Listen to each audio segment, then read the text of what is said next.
Bismillahirrahmanirrahim. Assalamualaikum warahmatullahi wabarakatuh. Innal hamdalillah nahmaduhu wa nasta'inuhu wa nastaghfiruh wa na'udzu billahi min syururi anfusina wa min sayyiati a'malina. May yahdihillahu fala mudilla lahu wa may yudlil fala hadiyalah. Wa asyhadu an la ilaha illallah wahdahu la syarika lah wa asyhadu anna Muhammadan abduhu wa rasuluh. Allahumma salli ala nabiyyina Muhammad wa ala alihi wa man tabi'ahum bi ihsan ila yaumiddin.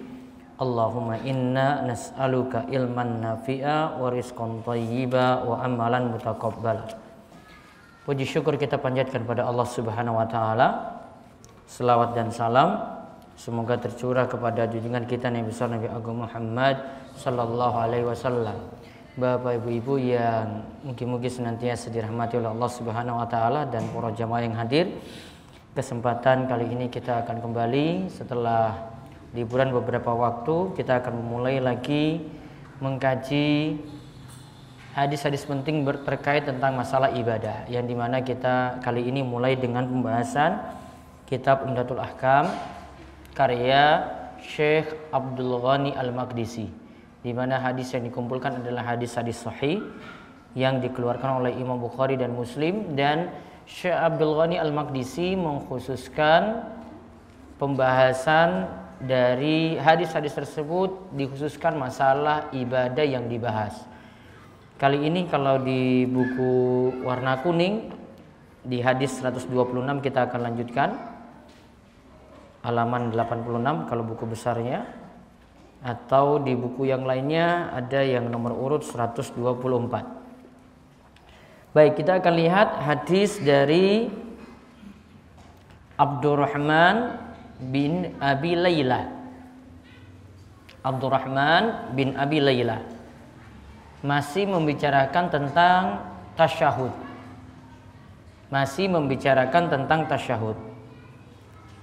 Disebutkan lakiyani Ka'bu bin Ujrata. Ka'b bin Ujrah menemuiku, berarti menemui Abdurrahman bin Abi Layla. Faqal, maka ia mengatakan, ala uhdi laka hadiyatan, maukah aku berikan kepadamu itu hadiah? Maukah engkau aku beri hadiah? Kemudian dilanjutkan dalam hadis, innan nabiyya sallallahu alaihi wasallam kharaja alaina fakulna ya Rasulullah qad allamanallahu kaifa nusallimu alaik fa kaifa nusalli alaik.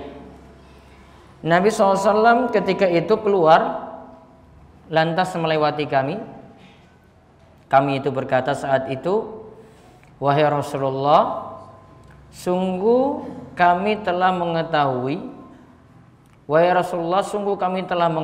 bagaimana mengucapkan selamat atasmu atau mengucapkan salam untukmu. Namun sekarang bagaimanakah kami harus bersalawat untukmu? Maka ketika itu Nabi Shallallahu Alaihi Wasallam itu bersabda, beliau itu bersabda, Nabi SAW itu bersabda ketika itu, ya Allah, di sini diajarkan langsung bacaan salawat, Allahumma sholli ala Muhammad, qulu Allahumma sholli ala Muhammad wa ala ali Muhammad kama shollaita ala Ibrahim wa ala ali Ibrahim innaka hamidun majid wa barik ala Muhammad wa ala ali Muhammad kama barakta ala Ibrahim wa ala ali Ibrahim innaka hamidun majid. Ya Allah, artinya selawat tadi, ya Allah berikanlah selawat kepada Muhammad dan juga kepada keluarga Muhammad sebagaimana engkau memberikan selawat kepada Ibrahim beserta keluarga Ibrahim, sesungguhnya engkau maha terpuji lagi maha mulia. Ya Allah, berkatilah Muhammad, berkahilah Muhammad dan juga keluarga Muhammad sebagaimana engkau juga memberkahi Ibrahim beserta keluarga Ibrahim. Sesungguhnya engkau maha terpuji lagi maha mulia. Sesungguhnya engkau maha terpuji lagi maha mulia. Maka kita lihat di sini disebutkan tentang bagaimana kita bersalawat kepada Nabi Shallallahu Alaihi Wasallam saat kita tasyahud, saat kita itu membaca tasyahud. Ada penjelasan sedikit dari hadis tadi. Di sana disebutkan Abdurrahman bin Abi Layla itu bertemu dengan Ka'ab bin Ujrah. Lantas Ka'ab itu tanya, maukah engkau kuberi hadiah? Artinya di sini kebiasaan para sahabat ketika itu mereka punya kebiasaan untuk memberikan hadiah satu sama lainnya. Ini bentuk berbuat baik kepada sesama seperti itu. Lantas dia cerita bahwasanya Rasulullah SAW itu keluar, sahabat itu tanya saat itu, kami tahu bagaimana cara mengucapkan salam untukmu. Sekarang kami ingin tanya bagaimana kami mesti mengucapkan sholawat kepadamu. Maka kemudian Nabi SAW mengajarkan bacaan tadi, Allahumma sholli ala Muhammad dan seterusnya. Apa faedah yang bisa kita ambil dari hadis ini? Yang pertama, hadis ini mengajarkan cara kita bersolawat. Hadis ini mengajarkan cara kita bersolawat.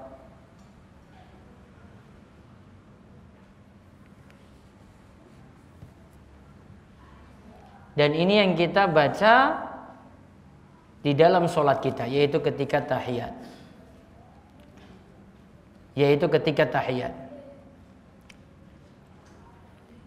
Kapan sholawat itu dibaca ketika tahiyat? Apakah tahiyat awal juga membaca sholawat ataukah hanya pada tahiyat akhir? Para ulama beda pendapat.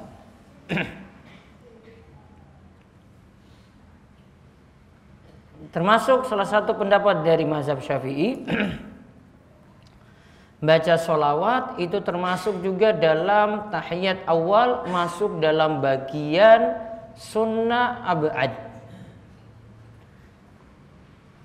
Karena di dalam mazhab Syafi'i untuk pembagian bagian-bagian sholat itu ada rukun sholat, ada di situ juga sunnah ab'ad.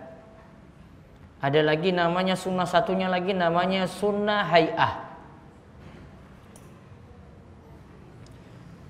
Sholawat ini dimasukkan dalam sholawat pada tahiyat awal, ini dimasukkan dalam sunnah ab'ad. Namun bukan baca lengkap seperti dalam hadis ini. Cukup kita baca Allahumma sholli ala Muhammad saja sudah dikatakan kita membaca sholawat ketika tahiyat awal. Namun kalau yang dimaksud pada tahiyat akhir masuk rukun. Bacaan sholawat pada tahiyat akhir itu masuk dalam rukun sholat. Berarti kalau masuk dalam rukun sholat tidak dibaca ke dalam tahiyat akhir, berarti sholatnya jadi bermasalah, sholatnya jadi batal. Ya, karena ini bagian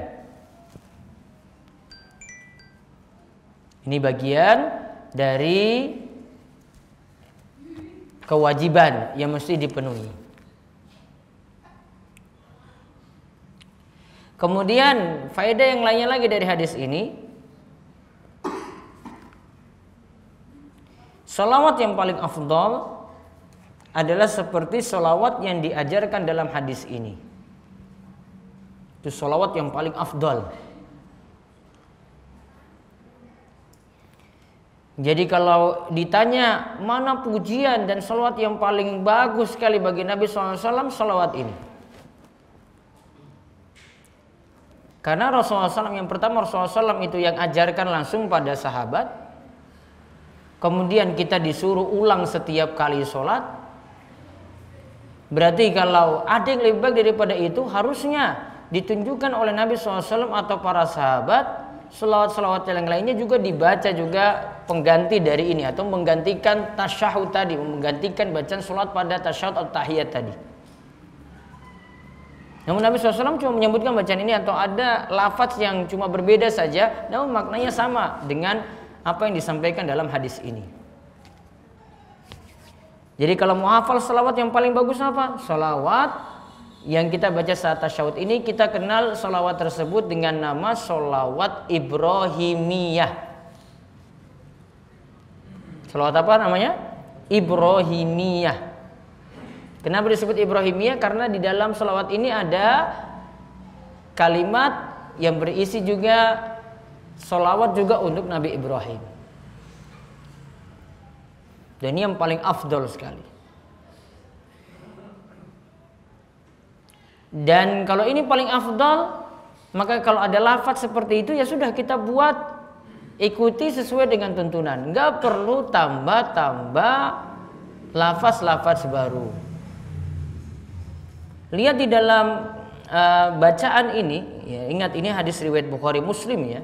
Sama seperti yang kita lihat juga pada hadis yang sebelumnya. Ya, yang kita lihat dalam hadis 126, 125, yang tadi 127 kita baca. Ya. Dalam hadis sebelumnya tidak ditemukan di situ lafaz-lafaz yang lain, cuma seputar lafaz ini saja. Pertanyaannya coba lihat di dalam lafaz tadi ada lafaz Sayyidina atau tidak di situ? Ada atau tidak? Tidak ada. Ya, lafaz Sayyidina ada atau tidak? Tidak ada. Maka karena lafaz itu tidak ada, maka yang sesuai dengan tuntunan adalah kita tidak memasukkan bacaan Sayyidina di dalam. Jadi cukup Allahumma sholli ala Muhammad wa ala ali Muhammad. Tidak perlu Allahumma sholli ala Sayyidina Muhammad wa ala ali Sayyidina Muhammad. Tidak ada kata Sayyidina di situ. Maka jangan masukkan lafaz yang tidak ada pada bacaan salawat yang diajarkan oleh Nabi Shallallahu Alaihi Wasallam. Karena ini dikatakan oleh Ka'ab bin Ujrah dalam hadis ini, cuma seperti itu. Andai ada lafaz Sayyidina, harusnya Ka'ab tadi memberitahukan kepada kita. Juga pada hadis sebelumnya, itu dari hadis Abdullah bin Mas'ud, juga disebutkan lafaz Sayyidina. Kok tidak disebutkan? Ya memang tidak diajarkan, maka nggak perlu tambah-tambah.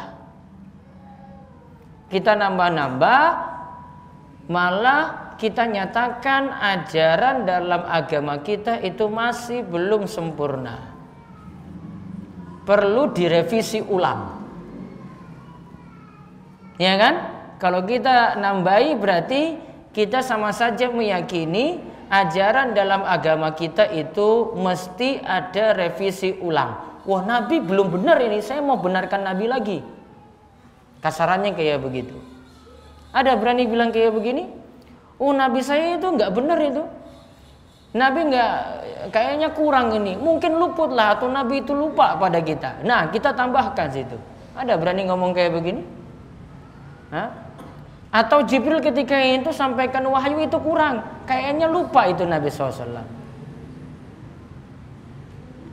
Kalau mengakui seperti ini berarti mengakui risalah atau wahyu yang disampaikan para Nabi SAW memang tidak sempurna.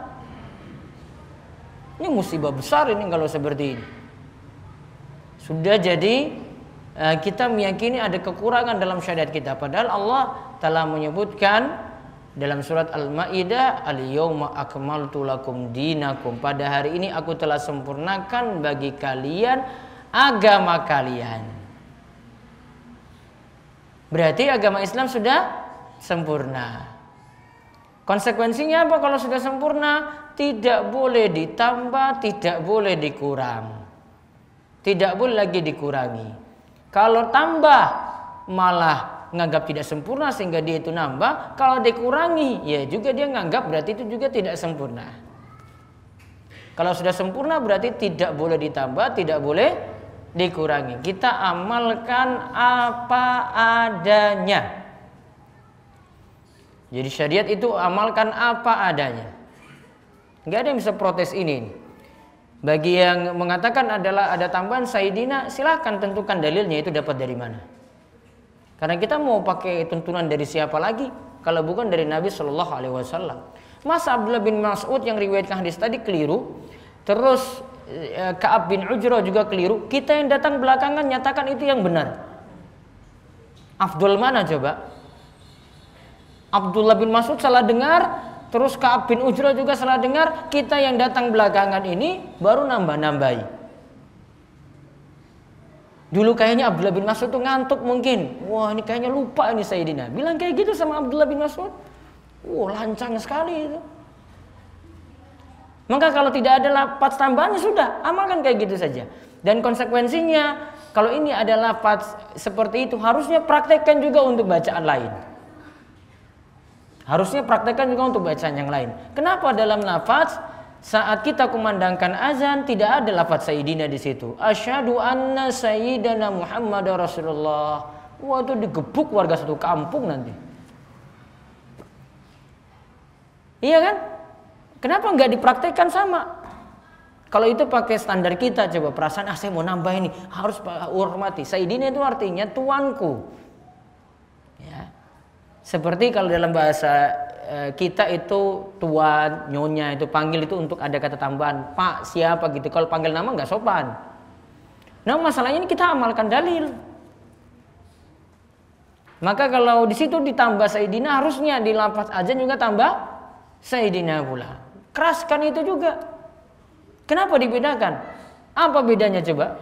Padahal sama-sama pakai Muhammad.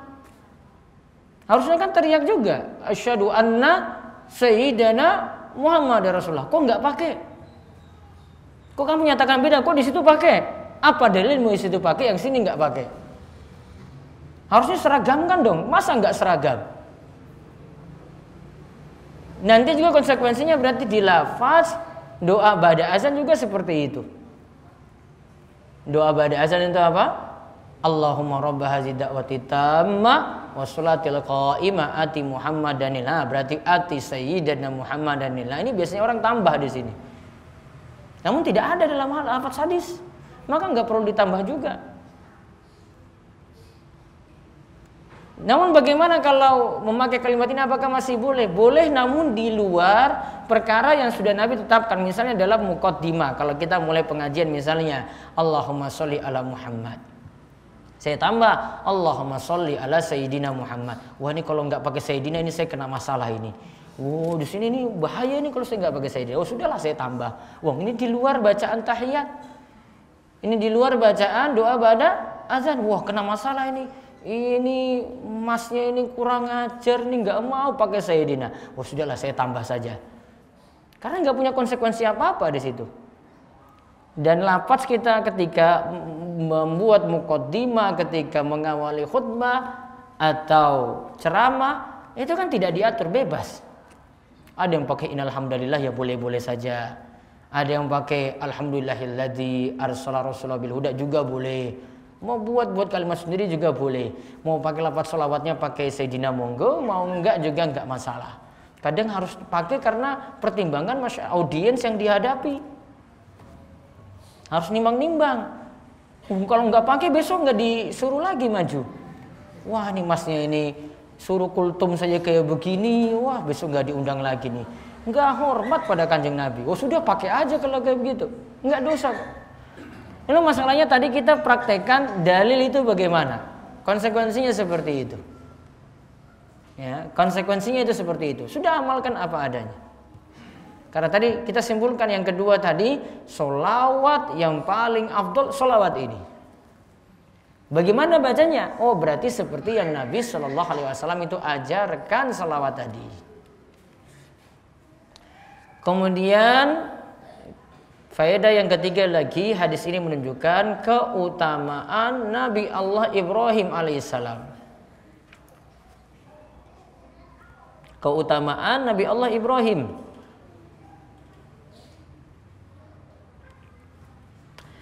Dan karena diikutkan juga di dalam shalawat tadi.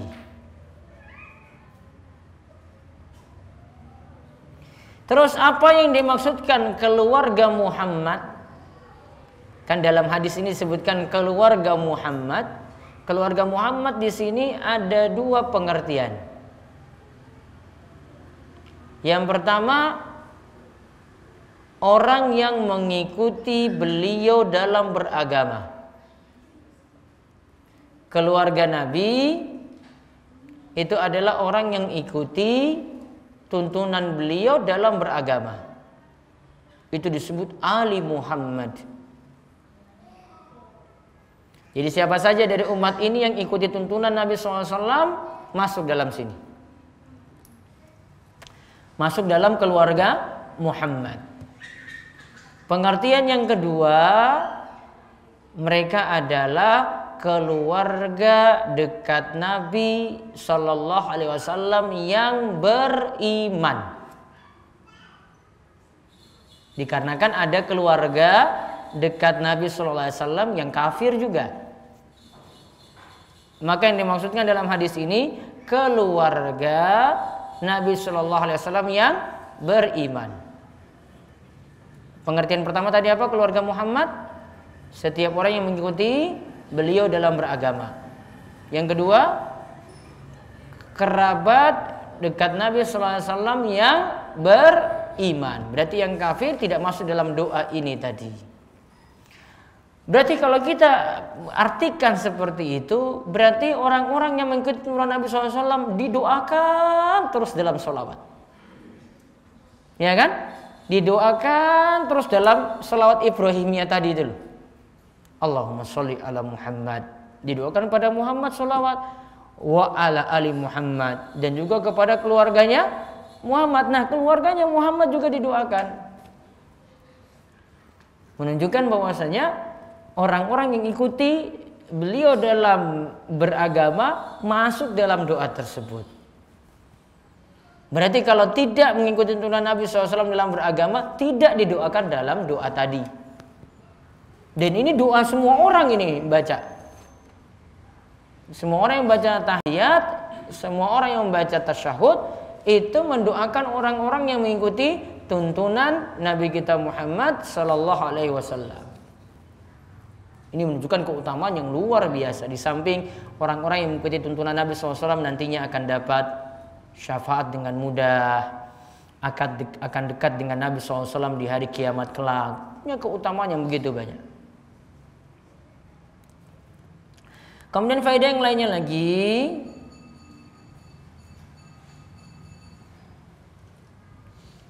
di antara adab dalam berdoa,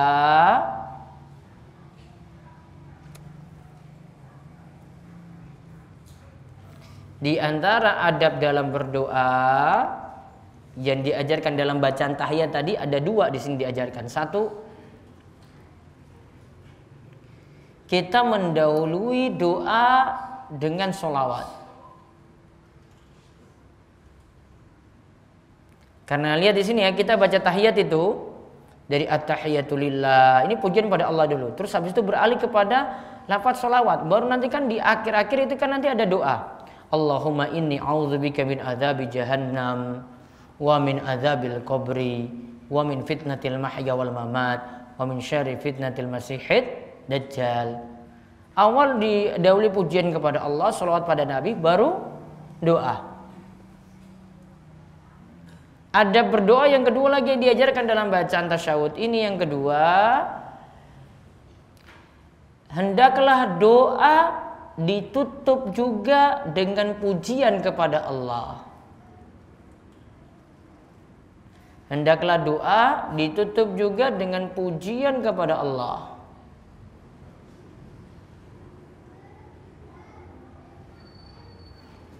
Karena di dalam bacaan tasalawat sini lihat, Allahumma sholli ala Muhammad wa ala ali Muhammad kama sholaita ala Ibrahim wa ala ali Ibrahim innaka. Nah ini kalimatnya, innaka hamidum majid. Sesungguhnya engkau itu maha terpuji.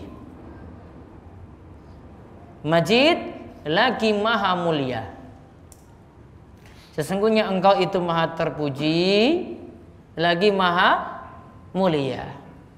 Menunjukkan bacaan doa. Salawat ini kan doa juga. Tutup lagi dengan apa? Pujian lagi kepada Allah. Misalnya kita dalam doa itu setelah minta apapun, innaka ra'ufur rahim. Engkau itu maha penyayang. Kita sudah berdoa, tutup lagi dengan memuji Allah, innaka sami'ud du'a. Engkau itu yang maha mendengar doa, maha kabulkan juga doa. Ditutup dengan pujian kepada Allah, bukan hanya berdoa saja, bukan hanya meminta saja, namun diakhiri juga dengan pujian-pujian kepada Allah.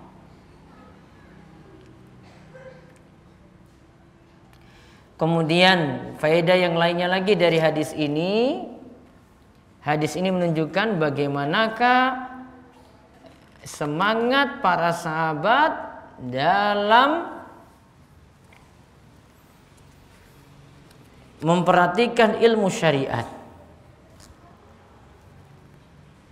Semangatnya para sahabat dalam memperhatikan ilmu syariat.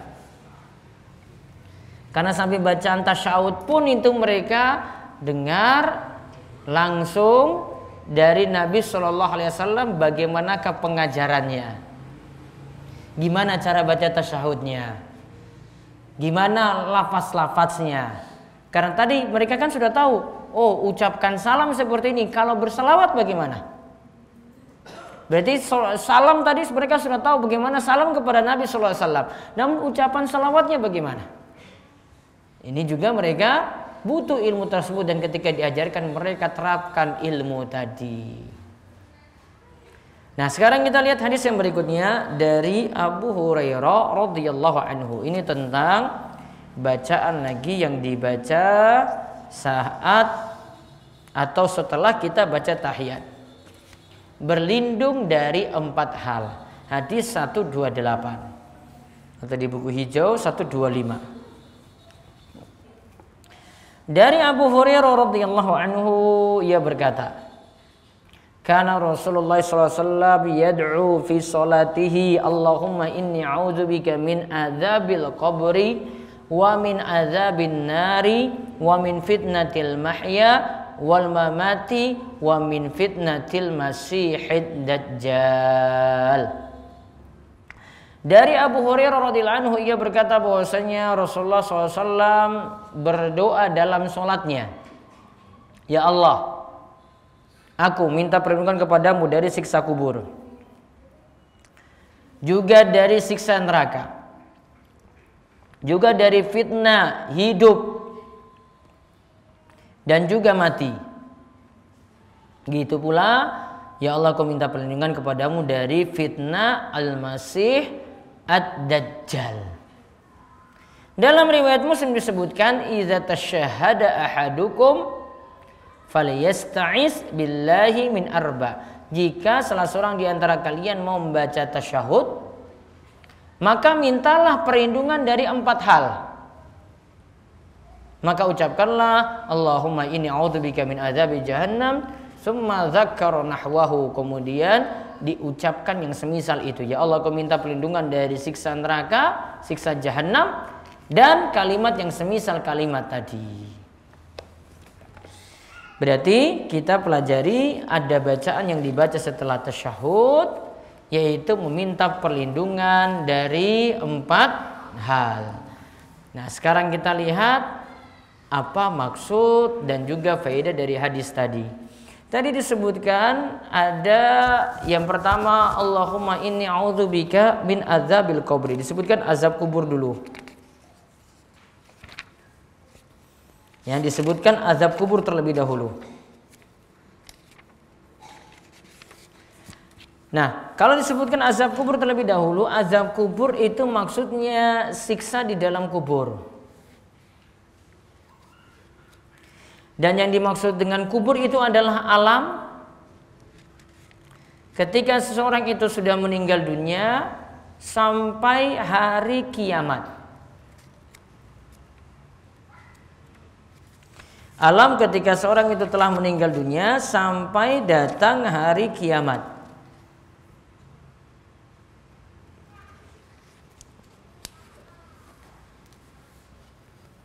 Walaupun orang yang meninggal dunia tadi jenazahnya tidak dikubur, tetap juga dikatakan masuk alam kubur. Jadi jangan ada yang nanyakan, wah kalau dia itu misalnya jenazahnya itu tidak ditemukan karena dimakan hewan buas, apakah dia melewati alam kubur? Ya, karena alam kubur pengertiannya tadi alam antara seseorang itu meninggal dunia sampai datang hari kiamat, walaupun dia tidak dikubur, walaupun jenazahnya itu tidak dikubur, tetap masuk alam kubur. Berarti nanti dapat nikmat kuburnya, ada dapat siksa kuburnya. Bentuknya gimana? Kan nggak ada tempat dia di situ. Wallahu alam, itu sudah jadi alam gaib. Kok saya buka-buka kuburnya kok jenazahnya itu tetap seperti itu? Ya memang nggak usah sampai diperlihatkan, nggak usah. Malah nanti kamu tambah takut-takut nanti kayak begitu. Jadi alam gaib. Maka nama lain alam kubur juga adalah alam barzakh. Barzakh itu artinya apa? Alam yang sudah jadi pemisah. Ini alam dunia, ini alam kubur. Jadi sudah dipisah alam ini.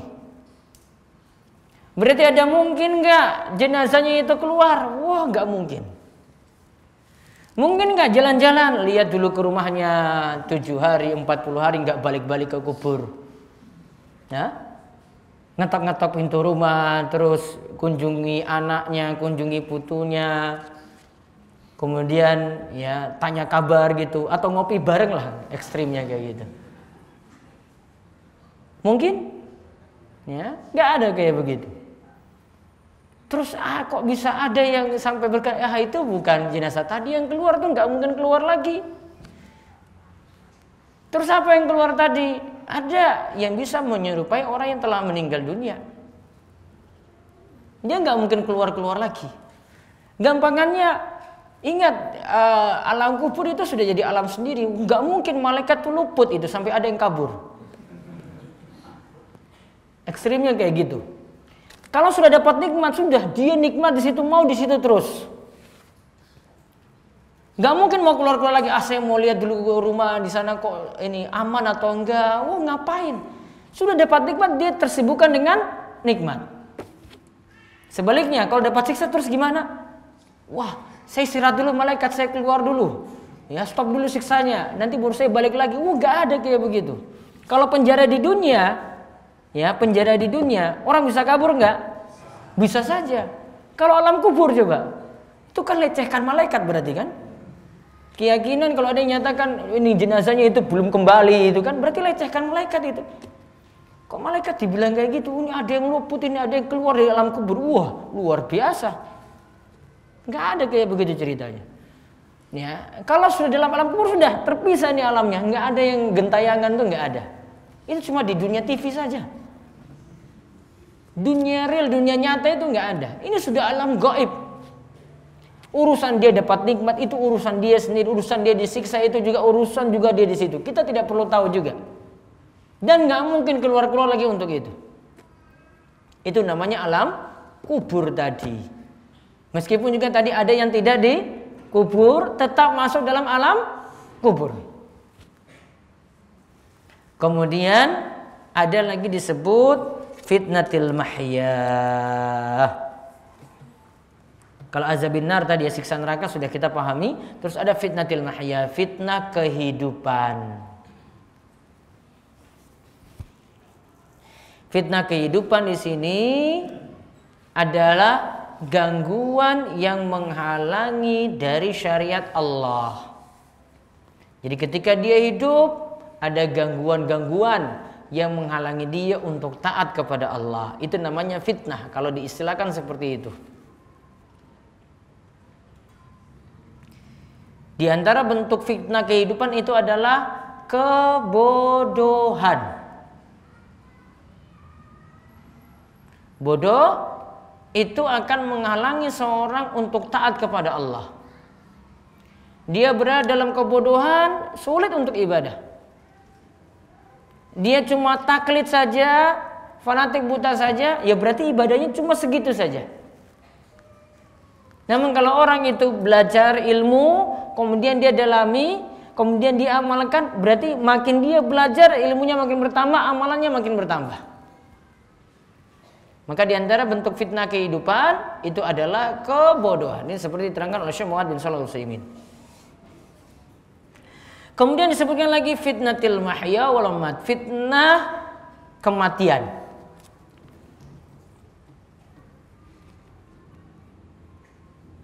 Yang dimaksud fitnah kematian ini adalah fitnah yang dirasakan, gangguan atau cobaan yang dirasakan ketika ditanya di alam kubur. Cobaan ketika ditanya di alam kubur. Itu namanya fitnah kematian. Kenapa kok kaitannya dengan alam kubur? Karena kematian dengan alam kubur itu dekat. Apa cobaannya di situ? Dia ditanyakan 3 hal. Apa yang ditanyakan? 1, man rabbuk? Siapa Rabbmu? Yang kedua, wa madinuk? Apa agamamu? Yang ketiga, wa man nabiyuk? Siapa nabimu? Ditanya siapa Rabbmu, apa agamamu, siapa nabimu. Dan ini jadi cobaan yang paling berat ketika di alam kubur, dikarenakan kalau orang ini selamat menjawab pertanyaan ini dan Allah kokohkan imannya untuk menjawabnya, berarti dia selamat dari siksa kubur nantinya. Namun kalau dia tidak bisa menjawabnya karena Allah tidak teguhkan imannya tadi, tidak dikokohkan untuk menjawabnya, karena imannya itu ada raib, ada keraguan, maka kalau seperti itu dia sulit untuk menjawab 3 pertanyaan tadi, walaupun dia sudah latihan di dunia. Walaupun biasanya itu kalau ada yang dimasukkan dalam kubur itu ditalkin dulu. Nanti kalau ada malaikat mau tanya kamu siapa Rabbmu, jawab Allah. Apa agamamu, jawab Islam. Siapa nabimu, jawab Muhammad. Walaupun dilatih sudah meninggal nih, bukan dengar lagi. Ya, sudah meninggal, sudah dilatih, ditalkin kayak gitu lagi, maka tidak ada manfaat. Karena ini masalahnya tergantung kualitas iman orang masing-masing. Ya. Makin imannya itu kokoh, artinya keimanannya pada Allah benar, tentang agamanya, keyakinannya benar, dia jalani ajaran-ajaran dalam agama Islam, terhadap Nabi SAW juga keimanannya juga benar. Wah, mudah jawab. Karena Allah kokohkan imannya. Inti yang disebutkan dalam ayat, yusabbitullahu alladhina amanu bil qawli tsabiti fil hayatid dunya wa fil akhirah. Allah kokohkan. Amanu, orang-orang yang beriman, bil qawli tsabit, dengan perkataan yang kokoh untuk jawab pertanyaan kubur tadi. Fit dunya wal akhirah. Ketika di dunia dia punya keimanan yang kokoh, ketika di akhirat yaitu di alam kubur tadi dia punya keimanan yang kokoh semacam itu. Maka itu yang dimaksudkan dengan fitnah kematian, yaitu kemampuan orang untuk bisa menjawab pertanyaan kubur. Maka kalau kita minta perlindungan, ya Allah, jauhkanlah aku dari fitnah kematian, berarti kita minta pada Allah supaya mudah menjawab pertanyaan kubur tadi, yang 3 tadi. Siapa Rabbmu, apa agamamu, siapa nabimu. Kemudian disebutkan yang terakhir, fitnatil masihid dajjal. Yang dimaksudkan apa? Cobaan dari al-masih dajjal. Jadi makhluk yang bernama Dajjal yang membuat banyak gangguan sehingga orang itu jauh dari ketaatan kepada Allah. Dan ingat, namanya fitnah, kalau disebut fitnah itu sesuatu yang membuat orang itu jauh dari Allah. Maka Al-Masih Ad-Dajjal juga membuat orang itu jauh dari Allah. Karena Dajjal ini makhluk yang nanti muncul di akhir zaman, orang-orang akan terfitnah dengannya karena Dajjal dapat dianggap sebagai Tuhan. Kenapa demikian? Dia bisa hidupkan yang telah mati. Kemudian dia bisa matikan yang hidup. Kemudian dia bisa turunkan hujan. Namun semuanya dengan izin Allah Subhanahu wa taala. Namun itu jadi fitnah yang luar biasa di akhir zaman. Ya, itu jadi fitnah luar biasa di akhir zaman. Dajjal membawa fitnah semacam itu. Sehingga kita minta perlindungan dari fitnah Dajjal ini adalah karena Dajjal nanti punya pengikut. Siapa yang jadi pengikutnya? Orang-orang yang tentu saja imannya tidak kuat atau imannya itu bermasalah. Walaupun memang ada pengikut-pengikut khusus, ada situ para wanita, ada di situ juga orang-orang Yahudi. Itu jadi pengikut khususnya Dajjal. Namun semuanya bisa jadi pengikut karena keimanan yang tidak kuat. Maka berarti yang dapat selamat dari fitnah Dajjal adalah orang-orang yang imannya itu kuat. Dia tahu Dajjal itu ciri-cirinya bagaimana. Oh, itu Dajjal. Ya, di tengah dahinya itu ada tulisan kafara. Ya, tulisan kafir. Orang beriman itu tahu. Apalagi orang yang berilmu karena dia itu ngaji, dia itu paham dalil-dalilnya tadi, dia tahu tentang itu. Dia tahu Dajjal itu seperti apa. Nah, kesimpulannya dari hadis ini, faedah yang bisa kita ambil, yang pertama, kita diperintahkan untuk meminta perlindungan kepada 4 hal.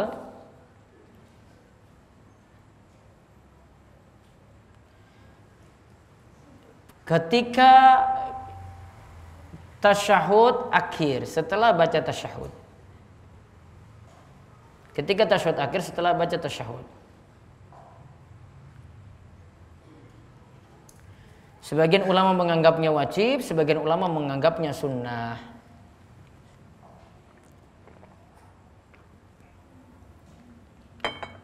Sebagian ulama menganggap baca 4 hal tadi, itu berlindung dari 4 hal tadi dianggap wajib, sebagian ulama menganggap sunnah. Maka tetap diamalkan. Kemudian faedah yang kedua, karena kita diperintah meminta perlindungan, berarti 4 hal tadi itu bahaya. Tadi ada siksa kubur, ini berat sekali kalau dihadapi. Ada siksa neraka juga, itu berat juga dihadapi. Ada fitnah hidup, fitnah mati, fitnah kehidupan, fitnah kematian. Ada juga fitnah al-Masih Dajjal. Ini fitnah yang berat semuanya. Maka ini cobaan-cobaan yang berat. Kemudian yang ketiga, hadis ini menunjukkan adanya nikmat dan siksa kubur. Karena kalau di kubur ada siksa, berarti juga ada nikmat di situ.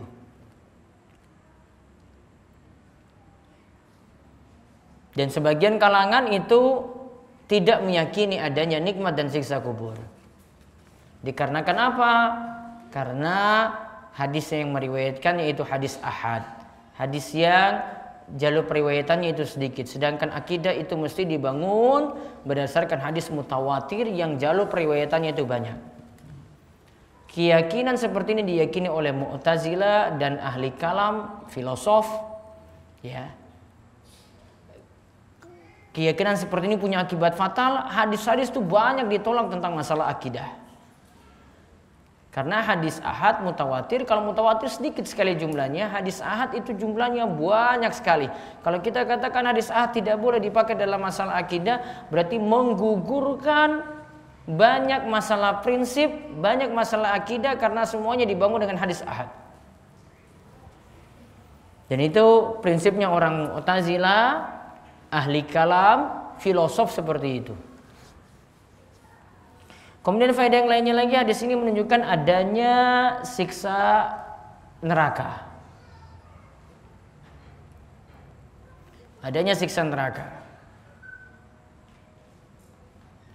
Kemudian hadis ini juga menunjukkan adanya fitnah kehidupan.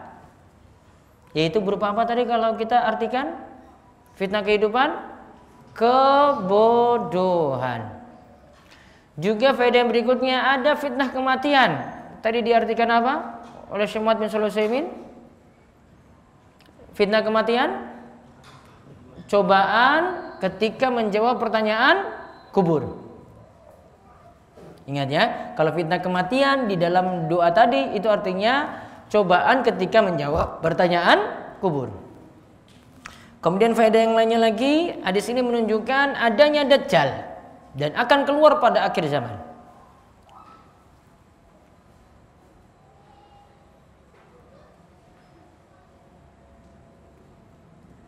Dan fitnahnya begitu besar.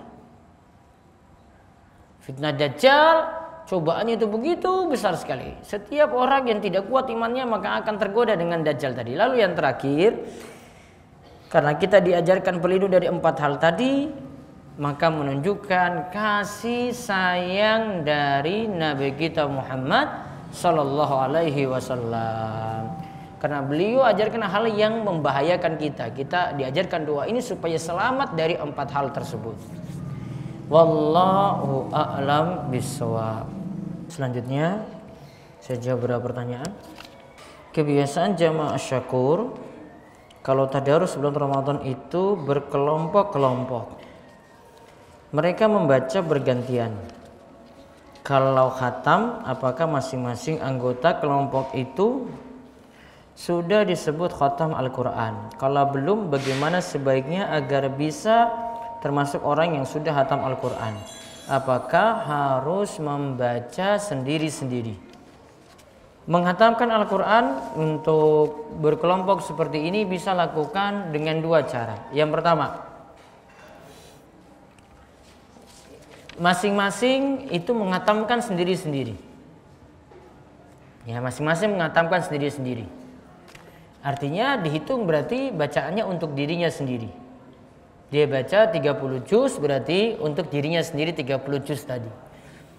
Bisa yang kedua dengan cara satu membaca, yang lainnya itu menyimak.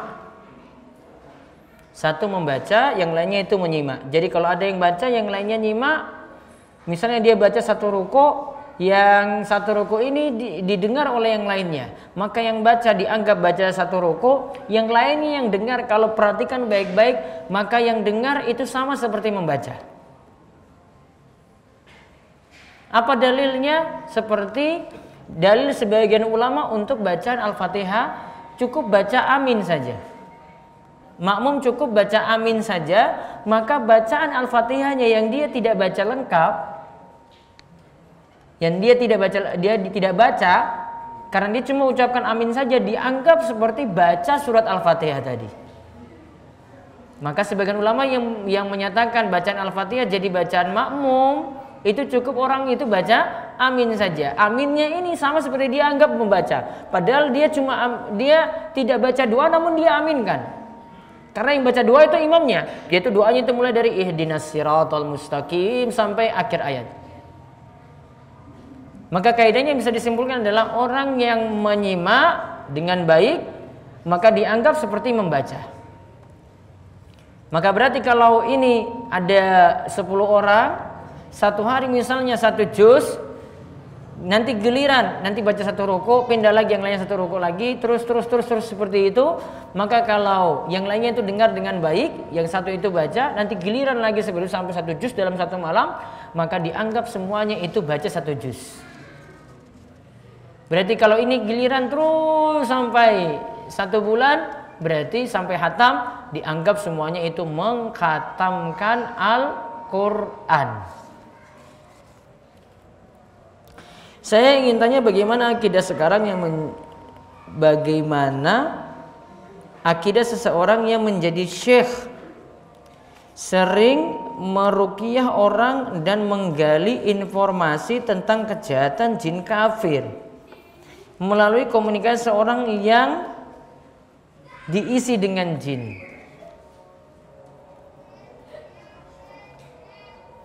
Yang jelas jin itu perkataannya tidak boleh dibenarkan. Bukankah ketika Abu Hurairah itu pernah menangkap jin yang ingin mencuri harta zakat, itu sampai 3 kali kejadian. Di kejadian yang terakhir Abu Hurairah diajarkan oleh jin ini, kalau sebelum tidur biar tidak diganggu jin, maka bacalah ayat kursi. Jin yang ngajarkan. Namun ketika itu Abu Hurairah tidak langsung percaya. Abu Hurairah tanya pada Rasulullah SAW dulu, "Wahai Rasulullah, ini kok saya diajarkan sebelum tidur itu biar tidak diganggu jin, maka disuruh baca ayat kursi." Terus Rasulullah balik nanya, "Kamu tahu nggak siapa yang ngajarkan kamu?" "Saya nggak tahu." "Itu adalah jin." Berarti jin ngajari biar kita tidak diganggu jin. Apakah Abu Hurairah langsung percaya di sini perkataan jin? Enggak. Mau tahu itu benar atau tidak dari mana? Tanya dulu ke Rasul sallallahu alaihi wasallam. Karena perkataan jin yang tadi itu kalau benar pun itu baru satu kali itu saja, yang lainnya itu tidak benar. Maka harus cari tahu, ini di cross check ulang lagi. Kalau zaman ini kita tidak bisa. Sehingga kalau dia gali informasi dari jin ini seperti ini, percuma. Kalau jin bohongin dia gimana coba? Apa jaminannya? Apa jaminannya jin itu terpercaya coba? Wong Rasulullah SAW dengan Abu Hurairah dia ajarkan seperti itu. Bagaimana kita mau menaruh kepercayaan kepada jin 100% sehingga informasi dari jin dipercaya? Wah, saya mau percaya dengan perkataan jin kayak gini. Karena dia sudah makhluk gaib, sulit sekali kita itu menaruh percaya kepadanya. Kepada jin ini sangat sulit sekali. Sehingga pertanyaan tadi, jawaban singkatnya tidak boleh menaruh kepercayaan kepada jin tadi dan mendengar informasi dari jin tersebut. Jika kita masbuk, kemudian imam melakukan sujud sahwi, apakah kita mengikutinya? Kalau kita di dalam sholat yang imam itu kita dapat imam sujud sahwi, walaupun kita itu masbuk, maka tetap punya kewajiban untuk ikuti imam. Misalnya imam di rakaat terakhir nih, ini sujud sahwi ya. Dia itu sujud sahwi, kita ikuti. Terus nanti ikuti kekurangan kita yang ada. Apa alasannya itu diikuti? Karena sabda Nabi SAW, innama ju'ilal imamu liyutamma bihi fala takhtalifu alaih. Imam itu diangkat untuk diikuti, jangan diselisihi. Terus assalamualaikum warahmatullahi wabarakatuh. Yang tepat salawat terbaik Allahumma barik ala Muhammad atau wa barik ala Muhammad. Boleh ketika kalimat yang kedua pakai Allahumma dulu, Allahumma barik ala Muhammad, atau dari innaka hamidun majid terus wa barik ala Muhammad seperti dalam hadis tadi. Karena ada riwayat yang berbeda saja. Ada yang pakai Allahumma dua kali, kan ada yang dari awal Allahumma sholli ala Muhammad wa ala ali Muhammad kama sholaita ala Ibrahim wa ala ali Ibrahim innaka hamidun majid. Mau ulang lagi dengan wa barik, pakai Allahumma lagi. Allahumma barik ala Muhammad wa ala ali Muhammad kama barakta ala Ibrahim wa ala ali Ibrahim innaka hamidum majid. Atau tidak pakai Allahumma cuma pertama saja. Allahumma sholli ala Muhammad wa ala ali Muhammad kama sholaita ala Ibrahim wa ala ali Ibrahim innaka hamidun majid. Wa barik ala Muhammad wa ala ali Muhammad kama barakta ala Ibrahim wa ala ali Ibrahim innaka hamidun majid. Berarti Allahummanya cuma satu kali. Boleh dua-duanya. Bagaimana kasusnya jika bermimpi bertemu Nabi? Kita ketahui bahwa Nabi telah meninggal dan tidak bisa kembali ke alam dunia. Juga jin tidak bisa menyerupai Nabi. Mohon penjelasannya. Bisa jadi orang benar-benar bermimpi bertemu Nabi SAW dengan catatan. Kalau dia tahu ciri-cirinya Nabi SAW. Dari mana tahu? Berarti pernah mengkaji hadis-hadis yang membicarakan tentang ciri-ciri Nabi SAW. Kalau dia kok belum pernah cari tahu, terus dia mimpi, saya bertemu Nabi, nggak mungkin dipercaya. Karena dia tidak tahu ciri-ciri. Apa ciri-ciri Nabi? Ternyata dilihat dalam hadis, kok kamu ceritakan kok beda. Kamu bilang itu Nabi itu hitam dalam mimpi, di sini nggak bilang kayak begitu. Oh berarti kamu bohong, atau memang kamu nggak tahu, atau mungkin tertipu dalam mimpi saja. Ada kitab-kitab membicarakan tentang ciri-ciri Nabi SAW, pakaiannya bagaimana, gayanya bagaimana, rambutnya bagaimana, kulitnya bagaimana, lengkap. Itu dijelaskan dalam kitabnya Imam Tirmidzi, Asy-Syama'il Muhammadiyah. Asy-Syama'il Muhammadiyah. Ada sudah diterjemahkan juga. Kalau mau baca itu sudah lengkap sekali membicarakan tentang ciri-ciri Nabi SAW sampai keseharian beliau juga dibicarakan dalam kitab tersebut. Wallahu a'lam bishawab. Ini yang bisa kita kaji untuk kesempatan malam hari ini, dan insyaallah untuk kesempatan pekan depan kita ganti dengan kitab Bulughul Maram karya Ibnu Hajar Al-Asqalani. Ya, sekali lagi untuk pekan depan kita lanjut dengan kitab Bulughul Maram. Berikutnya lagi baru setelah Bulughul Maram baru dengan Umdatul Ahkam lagi. Kita tutup majelis kita ini, mudah-mudahan bawa berkah dan kebaikan bagi kita semuanya. Kita tutup dengan doa kafaratul majelis. Subhanakallahumma bihamdika asyhadu an la ilaha illa anta astaghfiruka wa atubu ilaik. Assalamualaikum warahmatullahi wabarakatuh.